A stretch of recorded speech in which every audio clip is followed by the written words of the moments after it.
Paul is writing this. I think when you read Paul's letters, if you read Paul's letters, he has a couple of different heads on sometimes when he's writing, and this one really is. And he gives us a few clues actually in the preceding chapters that he writes this as a parent when thinking about his children. As I think about what it means to be, be a parent, particularly I think just turning 40, your social media feed's just full of life insurance ads and stuff like this, and you kind of reminded of your mortality. It's a bit morbid for a beginning, isn't it? But you're thinking about your kids and you're thinking about what you want for them, and one of the things that you want for them is that they'll be able to stand, is that they will be able to be built up enough um, to live prosperous lives, to be able to face the future. And if you look down with me to the last little bit of this text that we're looking at, which is really the last little bit of the letter. It's in verse 10. Let me read it out to you. This is why I write these things when I am absent, that when I come, I may not have to be harsh in my use of authority, the authority the Lord gave me for building you up and not tearing you down. That's why he writes these things to them. Not just because he doesn't want to have to be bossy when he gets there, but because he wants to build up this church. This is what it is about. I don't know if when you rock up at church, you could probably be forgiven for thinking, what are they trying to do with me? What are they hoping is going to happen to me here? Are they they keep telling me to sing. Are they trying to improve my vocal capacity? I keep going away, rethinking foundational parts of my life. Are they just trying to, upset me? There's loads of people seem to wear check shirts. Is it just so that I change my attire? You see, what church is trying to do, what being a Christian is, and what the church is trying to do is build people up so that they can stand, so that they can stand and face the world, so that they can look to the future with confidence, so that they can live in uncertain times and be okay, this is really what Paul's writing, so that they can keep these great, awesome lessons that they've learned, as they can continue living them out, even though times are really rough. One of the chief subjects we've seen over these last 3 weeks or so has been the idea of strength in weakness, and we've seen that 2 weeks back we saw that how that kind of worked as just a general principle, how it's as we are weak, we reveal something of a great God within us. And we saw last week of how that kind of affected Paul. But I think in this week, and maybe if we look at the whole thing as a bit of a chunk,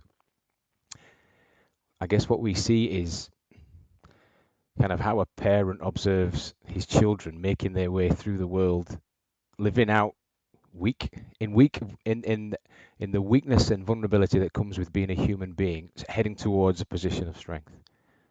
I think that's really what I see in this last little bit of the letter. It sort of helps us think about the story of what it means to be a weak, normal, vulnerable, everyday human being in a tough world, and it sort of helps us think about.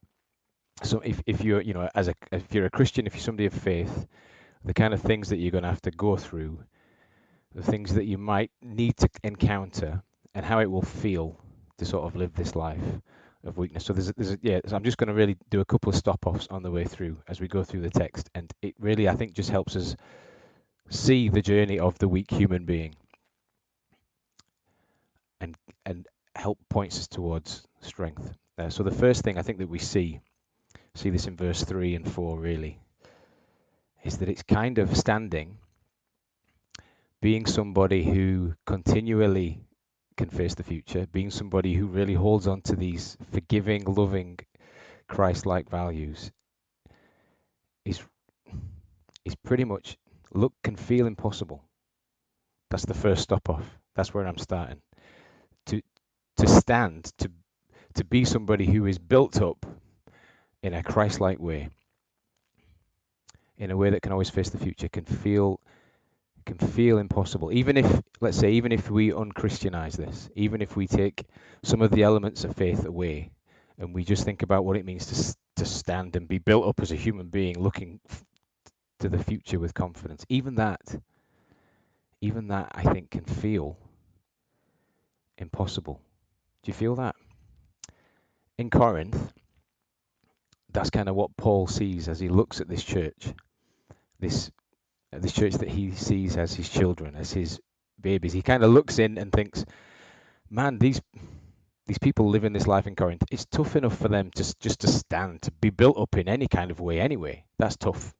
Christian or not a Christian, just to be somebody who is built up in any kind of capacity, that's tough. But for the Christians, with like the Roman Empire and all its power and its soon to be hatred for them, soon to be slaughter for them, and that's for them to remain built up in faith with that, and with the backdrop. So do a bit of historical reading about what Corinth is like, what it means to be Corinthian. It becomes a bit of a descriptive word for people who are overly sexualized. When you dig around at it, to be Corinthian is to somebody who lives a pretty promiscuous life. With that, so that was the case when Paul was there. A couple of hundred years before, when it was more Greek than Roman, it was particularly like a Greek party island, shall we say. And Paul looks at this church, this baby church, and he sort of says they've got no chance of standing, of being built up. It's going to be too difficult for them to be built up. He sees through the eyes of a loving parent who wants them to be able to stand, and he sees what they're up against, and he thinks, I've got to write into this. I think one of the things we do as human beings is that we easily and we often disconnect our ability to stand with the lifestyle choices and the culture around us. We often disconnect those two things. We separate them out. As Christians, we kind of do this when we sort of live lives and sort of maybe just forget God a bit and just go through the motions, and God goes on the back burner. The idea of faith goes on the back burner. All of a sudden we wake up and we're like, where's God? How come I can't live this life very well? How come that's not going the way it should? How come I don't see the next steps? And as society, I think we do this as well. We totally disconnect as societies, the way that we live, with our ability to stand in this way, particularly this way that Paul's talking about, hoping for the future, being built up in good values. So for example, thinking about this Corinthian culture, we live lives in 2020 kind of immersed. I would say, we're probably more overly sexualized than the Corinthians were. We live lives immersed in like a pornographic culture. It's kind of everywhere. It really kind of is. And we have that going on in our everyday lives. It's kind of just there. It exists in 2020 Britain as it exists right across the world. And we sort of disconnect that reality with broken relationships, with guys who really have a wrong view of the opposite sex, with broken societies, at large, with the way that a wrong look at sex can really sort of break society up. We kind of know about this as we kind of look out there. We see this, all around us, to differing extremes, even to the extreme that there's sex trafficking going on in different parts of the world, and there is just broken elements of society, and we disconnect that from lifestyle choices. And Paul looks in on this church at Corinth. He looks in on us, I think, and says, yeah, there's no way that you're going to stand. There's no way that you're going to be built up in this culture. So he gives us some things to do. So first one, I think you see in verse 3. So read that along with me. In verse 3, and you can see read this with me through the eyes of a parent who knows how important it is for his children, these young saints, these new Christians, to stand, who sees how important it is for their everyday life, sees how important it is for the world, but sees how important it is for their eternal future as well. And the first thing I think we see that he says, it's really important that you place yourself in an environment where your rubbish gets sorted out. So if you're a scribbler, if you're somebody who goes, I forget what the guy that's preaching is saying, and you're going to scribble something down as a way through, or when you think about a way through this world in weakness, looking for strength, jot that down. Place yourself in an environment where your rubbish gets sorted out. Since you are demanding proof. Oh no, let me backtrack. Sorry, verse 1. This will be my third visit to you. Do you notice the tone there? It's cranked up. The voice of a troubled and anxious dad. This will be my third visit to you. Every matter must be established by the testimony of 2 or 3 witnesses. I already gave you a warning when I was with you the second time. I now repeat it while absent. It's very authoritative and it's very definite.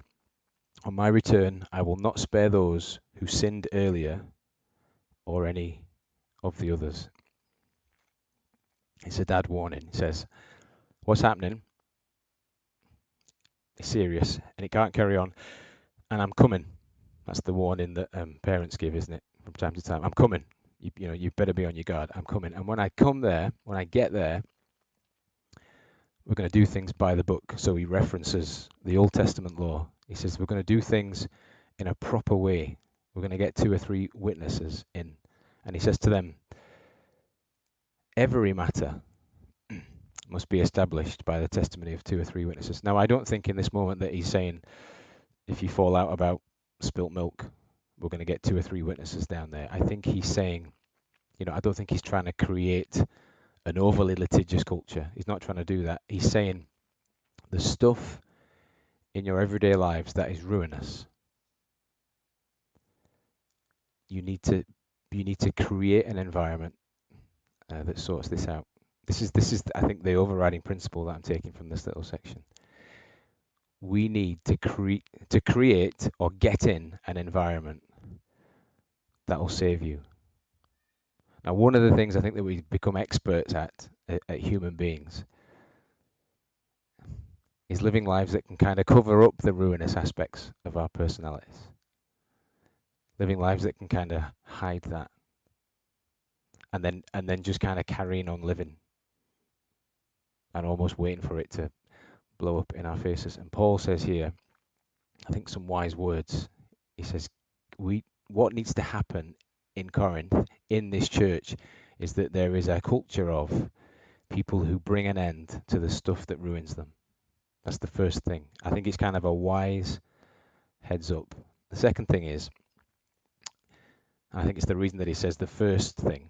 The second thing is because you need to know that God is going to be strong here. God is serious about this. God is serious about the struggles that you're having. God is serious about getting you up the maturity ladder. God is serious about building you up in the faith so that you're really strong. He's really serious about this stuff. And the points at which you're struggling, or the points at which you can look at your life and go, yeah, this is totally where I'm stalling. This is totally my thing. God is serious about this stuff. And that's what he says, I think, in verse 3 through to verse 4. Since you are demanding proof that Christ is speaking through me, so check out again, cranks up the dad tone here. He is not weak in dealing with you, but is powerful among you. For to be sure, he was crucified in weakness, yet he lives by God's power. Likewise, we are weak in him, yet by God's power we will live in him in our dealings with you. Do you see the seriousness of this? So he uses his letter here, I think he's cranking up the seriousness, and he uses the language of God's. So we're thinking about error and we're thinking about getting stuff wrong, and he uses the language of God's power. I think he uses it 3 times. God's power. Whenever I think of whenever I think of God's power and me messing up, I don't know if you think like this, but hear this out. Whenever I think about God's power and me messing up, I always think about, and I think I thought this a lot as a teenager, who was just really trying to figure out his faith and what faith was and who God was. I think about God coming and squishing me. I think about an angry God who dislikes the stuff I'm doing and coming and dealing with me. I think about that's so I initially read that with my teenage Ash head on, and I've got that little bit of an image in the back of my mind. I think about God like that, but I have to correct myself. It's God does get angry, and He's God. He can squish, but that's not the power of God. It's not the power of God here. Often, what's really helpful is to look at the context, and Paul here tells us how we can see God at power, and he draws us to a picture of the cross, and he says this is going to be with us. This is how you can expect us to deal with you. Keep this in mind. And he reminds us of the cross, and we see, yeah, it deals powerfully with our sin. That's the first thing that the cross does. It deals powerfully with it. God is powerful here with the stuff that we struggle with. God is going to be massively powerful here. But not only do we have that kind of a picture, we also have this picture with the cross of Paul saying, you're gonna live with this power.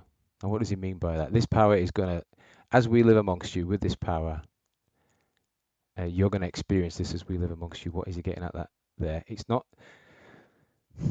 less of the squishy sense of God, which is almost certainly something that pastors never say, and more of a reminder of the miraculous way God is going to change us by his power. He's saying, think about the stuff that you're really getting stuck with. Think about the stuff that is in your lives. So for the Corinthians, it's sexual sin, but I guess it can be other things. Think about that stuff and know that God is going to work. God is not going to be weak here. God is going to work powerfully here to change you. And he says, think about the cross. Think about the miraculous change that happened there. Think about the way that God changed everything in that moment. Think about what God can do. God is going to work like that in and amongst you. So when you think about God's power, remember that that we should think about this seriously. If we want to stand, if we want to be people who are standing, we should think about this seriously. But we should also think about the fact that God, as we think about God, though he's powerful, though he crushes sin, though he deals with sin powerfully, he also works miraculously to build us up. The next thing he asks us to do, and I think his harshness reaches full on dad that wants the best for his kids, but needs to give the tough love out moment in verse 5. So check it out, verse 5. This is the harshest point of the letter. All that's gone before, there's been some tough talk about giving, some tough talk about how you're living. This here is the hardest thing to read, I think. See what he says in verse 5? Examine yourselves to see whether you are in the faith. Test yourselves. How harsh is that? That is to somebody who has, to this bunch of people in Corinth who have given up, big parts of their lives and bought into this church, who are living kind of a chosen life. They've chosen something. Paul comes in a dad way and said, do you really believe this? It's like when you look at your kids, it's like looking at your kids and going, do you really get this? Do you really get this, family? Do you really know where we're going? It's a bit like a guy who's gone into the chef profession and decided to become a cook, and he's really trying hard, working hard, preparing these dishes, and the head chef comes in and he looks at what he's doing, looks at what he's cooking up, and he goes, do you really like cooking? Do you really is food in your heart? That it's that sort of idea that Paul puts to these young Christians. He goes, do you really believe this? All this stuff about God, do you really believe this? Incredibly tough question. But I think Not only do I think, but from experience, to be the most enabled, to be the most liberated, to be your strongest, you need to establish what is at your core. That's what you got to do. You've got to establish what you really think inside. The morning of my wedding, just to illustrate how this can happen. The morning of my wedding, we were in a Best Western hotel up in Glasgow. All of my family's gathered together. My mum, who's to give it some context, the nicest person in the world, just the nicest, most softly spoken, uncontroversial person in the whole world. She sees her son tottering about, obviously quite nervous, and she says to me, "I'll get this for Harsh," from the nicest person in the world. She says to me, "Do you know if you don't?" Well, she says to me, and she said so that everybody can hear roundabout. You know that if you don't want to go through with this, if you're a bit unsure, we can all go home. Nobody will think bad of you. We'll all go. We've had a nice night away, and we'll go back home. This is really, she said it deadpan, dead straight. There were people choking on their champagne that we'd taken to drink. She said this, like my mum never says anything like this. The harshest thing in the world. And after she said this, there was stunned silence. I went for a long walk round a park. And what happened, I just caused this huge internal investigation deep within me. And what I realized was, the first thing she'd done is taken all the pressure away, but the second thing that she'd done had caused me to really think about what I believed. And as I'm walking around this park, what I realized was actually I did, praise God, did love my wife. I did really love Jude. And on the back of that, what was, a bit of a last minute internal investigation was just meant that I just had the best day and the best wedding experience, because what I realized was this: actually I do, as far as I know what love is, I love this woman. I really love her, and that created in me this liberated, strong, this person who could just embrace every second of the day because I knew I was doing a good thing. This is what Paul is saying to the church at Corinth. He says to them, he says it explicitly in verse 5, do you not realize that Christ is in you? He says, investigate. It's the harshest question ever. But if you do that, if you go through that process, and I guess as you're thinking about it, you're thinking, I've never dared actually do that really, because I feel like God's going to see that I'm doubting, and I could never really talk to anybody about that, and I could never really go through that process. And Paul says to them, examine yourselves and realize that Jesus is in you. I guess if you go, what I'm saying is, if you go through that process and you do the examination and you come out of it the other side and you go, actually, yeah, I think God is in me. Jesus is a reality for me. You become stronger. You can embrace the day. That's the second thing he says. And the last thing he says, and I'll belt through this last one because I've dragged on a bit. Let truth be your biggest motivator is the last one. We see that in verse 7. Now we pray to God that we will not do anything wrong, not so that people will see that we have stood the test, but so that you will do what is right, even though we may seem to have failed. For we cannot do anything against the truth, but only for the truth. I think Paul says to these people, sometimes it's going to look like Christianity will have failed. That's how I think it looked as they were looking at Paul and his struggles and his weakness. That's how he's saying, that's how it might appear. And that's how sometimes Christianity will appear. And he says, I think he intimates in this point, he says, don't follow this faith, don't have this journey because Christianity looks successful or because it looks like it's a failure. I follow it, he says, and you should follow it too, because it's the only thing that's truth. So this is the last one as you think out how to live this vulnerable human life and look for strength. Let truth be the big motivator. And he says to them at the end, he said, this is what it means to be built up. This is what it's all about. It's knowing that it kind of feels impossible. It's knowing that somewhere down the line God's going to be strong. It's knowing that you need to put yourself in a good place. It's knowing that you're going to need to look at yourself. And it's knowing that you're going to need to focus on truth. Now, as an ending,